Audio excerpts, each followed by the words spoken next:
Vamos falar sobre o nosso palestrante agora à tarde, um breve currículo dele. Flávio Gicovati, médico, psiquiatra, formado pela USP em 1966. Trabalha com psiquiatria breve, tendo atendido mais de 7.500 pacientes. Autor de 21 livros, que em 20 anos venderam mais de 500 mil exemplares. Coordenou programas diários na TV Bandeirantes entre 1991 e 1993, sob o título de Canal Livre. Profere palestras, seminários e cursos sobre temas de comportamento para empresas, universidades e públicos específicos. Entre outros livros, escreveu A Liberdade Possível, que nós vamos sortear aqui, ensaios sobre o amor e a solidão também, libertação sexual e a arte de educar. Faz questão também de registrar que ele é membro fundador do Instituto Via de Acesso.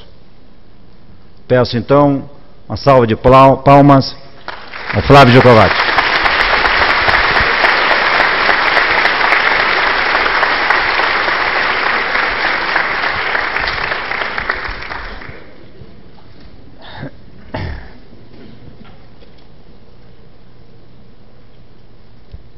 Tarde. Depois do almoço é difícil para todo mundo, para mim também. Não porque eu almoce, mas porque a gente já está um pouquinho sem gás e principalmente não sabe exatamente que plateia vai encontrar neste horário.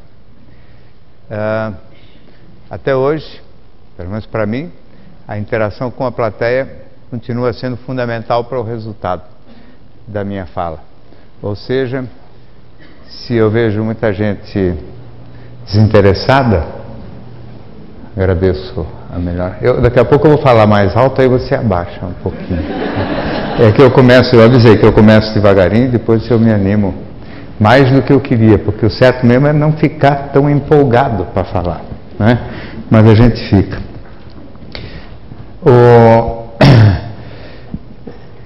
Eu há muitos anos falo para plateias de todos os tipos, de todos os tamanhos. Trabalhei em televisão, na verdade na Bandeirantes, e também antes na TV Cultura. Então, tenho bastante treino, mas eu também tenho esse defeito da sensibilidade. Ou seja, conforme o tipo de resposta de cada plateia, a coisa anda legal e anda, às vezes, uma porcaria. Se quiserem dormir, não me atrapalha em nada. Mas não conversem, por favor, porque me atrapalha muito. Se tiver uma pessoa conversando ali, todo mundo quietinho, prestando atenção, eu vou ficar prestando só ouvindo aquilo ali. E aquele foco ali vai me atrapalhar tudo. Dormir não. Dormir é silencioso, discreto, e depois do almoço é uma coisa mais que justa. E mesmo se eu não estiver muito chato. Acontece. O tema da inteligência emocional, que é aquele que eu vim falar para vocês um pouquinho, e que também tem um resumo que eu tentei fazer para essa revista Vencer, que vai amanhã para as bancas, é um tema que tem estado, ou tem se transformado num tema muito relevante, por causa do título, né? Hoje nós vivemos um mundo curioso, em que o nome, né, o título, às vezes, de um livro, por exemplo, faz do livro um best-seller. Principalmente quando o título do livro é tão fantástico que ele dispensa a leitura do livro. E é mais ou menos o caso deste aqui. Inteligência Emocional é um título tão bom, né? Tão bom que não precisa nem ler o livro. Todo mundo já sabe antecipadamente o conteúdo do livro. Marketing é isto, né? Quase como a gracinha que o Rui estava fazendo aí sobre a realeza, mas quanto mais... Sabe, por exemplo, um título assim, Mulheres Inteligentes, Escolhas Insensatas. foi um best-seller americano que fez sucesso aqui também. Isso é maravilhoso, né? Porque todas as mulheres que fizeram escolha insensata, ou seja, uma boa metade delas, automaticamente foram chamadas de inteligentes, não é? E está explicado por que elas fizeram a escolha insensata. Foi graças à sua superior inteligência, e não precisa mais ler o livro também. Agora, os meus livros não, tem que ler. Tudo página por página, linha por linha, então vende muito menos. Fica chato, tem que prestar atenção. Se distrair, tem que voltar atrás. Essas coisas antigamente, não é? E não vem grifado. Cada um tem que fazer o seu próprio grifo. Hoje tudo isso dá trabalho. Mas, de todo modo, o tema inteligência emocional, que é um tema antigo em psicologia e que antigamente sempre se chamou de maturidade emocional, só mudou de nome. E atraiu o interesse de uma população nova, de uma população que não se interessava muito por psicologia, principalmente atraiu o interesse de uma população masculina. Eu que venho trabalhando já há quase 40 anos e que venho falando para plateias de todo tipo desde 1976, 77, portanto já há mais de 25 anos, no início praticamente só falava para mulheres, porque o tema da psicologia era um tema de interesse feminino, né? Era essas coisas, ainda mais essa minha especialidade que sempre foi assuntos ligados à psicologia humana normal.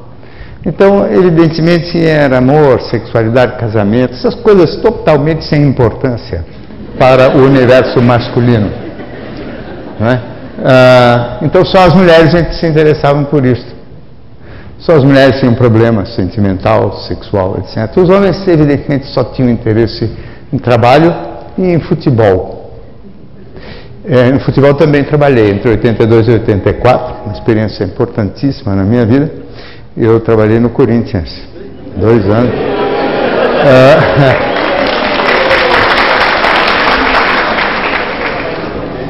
Estava indo bem, né?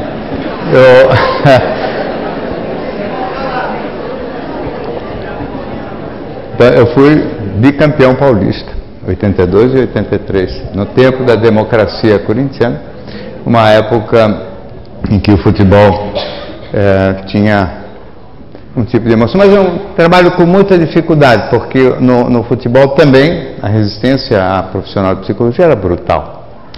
Tinha havido uma tentativa anterior no próprio Corinthians com o Gaudêncio. O Gaudêncio também trabalhou no Corinthians. Aliás, quando eu fui para o Corinthians, ele tinha uma dor de cotovelo terrível, porque acho que era o sonho da vida dele. Nunca sair de dentro do Corinthians. A pessoa que eu mais cruzava nos estádios era com ele. Ele é corintiano mesmo, eu não era corintiano, eu fui para lá profissionalmente. Mas ele não, ele era um fanático, ele deve ser até hoje, né? Essas coisas não tem cura. Mas, de todo modo, foi talvez em torno da questão do trabalho e um pouco do esporte que a psicologia chegou ao universo masculino, né? Na questão do esporte, a psicologia continua subaproveitada no Brasil, desprezada, não é? Quando o tema, só para vocês terem uma mínima ideia, outro dia, né, numa matéria grande, num jornal francês, o Figaro, né, falando de questões dramaticíssimas que envolvem o atleta profissional, que envolvem doping, né, era pretexto de um atleta que foi expulso das Olimpíadas, porque esses moços, totalmente às vezes despreparados e de origem muito singela, eles viram figuras midiáticas fantásticas, ganham salários monumentais, morrem de medo de perder todo este sucesso e toda esta glória, eles estão ameaçados o tempo todo por um fracasso, não é? É uma vida infernal. Pode aparecer só o lado glamouroso, glorioso, etc., do atleta profissional, mas é uma vida infernal. E, inclusive, se pensar profundamente, botando em dúvida, em questão, a validade realmente social, a utilidade e o benefício que o esporte competitivo e assim transformado em dinheiro pela mídia, realmente se isso contém realmente algum efeito pedagógico, não é? Ou se não vamos dizer assim, um receptáculo de tudo que há de pior na nossa sociedade hoje. né? E esses temas, evidentemente, não interessam para ninguém, a não ser para os partidos.